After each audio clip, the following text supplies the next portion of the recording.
ছাত্র নাগরিক হত্যার দায় নিয়ে তাদের কাছে প্রকাশ্য ক্ষমা চাইতে হবে। দ্বিতীয় দাবি, আইন শৃঙ্খলা রক্ষাকারী বাহিনী ও দলীয় এবং সন্ত্রাসী কর্তৃক ছাত্র নাগরিক হত্যার দায় নিয়ে স্বরাষ্ট্রমন্ত্রী আসাদুজ্জামান খান কামাল, সড়ক পরিবহন ও সেতু মন্ত্রী ওবায়দুল কাদের হবে। ইন্টারনেট শাটডাউন করে দেশে ডিজিটাল ক্র্যাকডাউন করায় তথ্য প্রতিমন্ত্রী জুনায়েদ আহমেদ পলককে পদত্যাগ করতে হবে। ভাবে ভিন্ন খাতে প্রবাহিত করার চেষ্টা করায় তথ্য প্রতিমন্ত্রী মোহাম্মদ এ আরাফাতকে পদত্যাগ করতে হবে। ঢাকা দাবি নাম্বার 3, ঢাকা সহ যত জায়গায় ছাত্র নাগরিক শহীদ হয়েছে সেখানকার ডিআইজি, পুলিশ কমিশনার ও পুলিশ সুপারদের চাকরি থেকে বরখাস্ত করতে হবে। দাবি নাম্বার 4, ঢাকা বিশ্ববিদ্যালয়, জগন্নাথ বিশ্ববিদ্যালয়, জাহাঙ্গীরনগর বিশ্ববিদ্যালয়, রাজশাহী বিশ্ববিদ্যালয় এবং চট্টগ্রাম বিশ্ববিদ্যালয় সহ সারা দেশের প্রত্যেকটি বিশ্ববিদ্যালয়ে যেখানে ক্যাম্পাসে আইন শৃঙ্খলা বাহিনী কর্তৃক শান্তিপূর্ণ আন্দোলনে হামলা হয়েছে প্রত্যেকটি বিশ্ববিদ্যালয়ের ভিসি এবং প্রক্টরকে পদত্যাগ করতে হবে।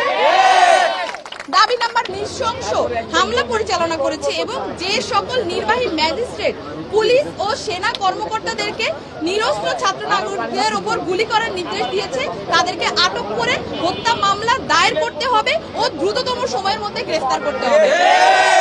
দাবি নাম্বার 6, দেশব্যাপী যে সকল ছাত্র নাগরিক বিশ্ববিদ্যালয়, জাহাঙ্গীরনগর বিশ্ববিদ্যালয়, রাজশাহী বিশ্ববিদ্যালয় এবং চট্টগ্রাম বিশ্ববিদ্যালয় সহ সারা দেশের প্রত্যেকটি বিশ্ববিদ্যালয় এবং শিক্ষা প্রতিষ্ঠানে ছাত্রলীগ নামক সন্ত্রাসী সংগঠন সহ সকল লেজুর ভিত্তিক ছাত্র রাজনীতি নিষিদ্ধ করে দ্রুততম সময়ের মধ্যে নিয়মতান্ত্রিকভাবে ছাত্র সংসদ কার্যকর করতে হবে। দাবি নাম্বার 8, অবিলম্বে সকল শিক্ষা প্রতিষ্ঠান ও হলগুলো খুলে দিতে হবে। কারফিউ তুলে নিয়ে সারা দেশের সমস্ত ক্যাম্পাসে মোতায়েনকৃত পুলিশ, র্যাব, বিজিবি, সোয়াট এবং আর্মি তুলে নিতে হবে।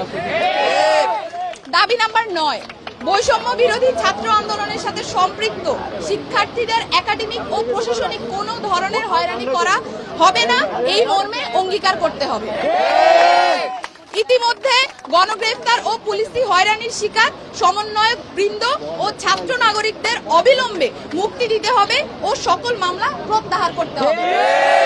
এই ছিল আমাদের 9 দফা দাবি এবং এই 9 দফা দাবিকে সামনে রেখে আমরা আমাদের আন্দোলন পরিচালনা করছি এবং আজকেও আমাদের যে কর্মসূচি, সেই কর্মসূচি থেকে আমরা বলতে চাই অবিলম্বে অতি দ্রুত আমাদের যে 9 দফা দাবি সেটা মেনে নিতে হবে।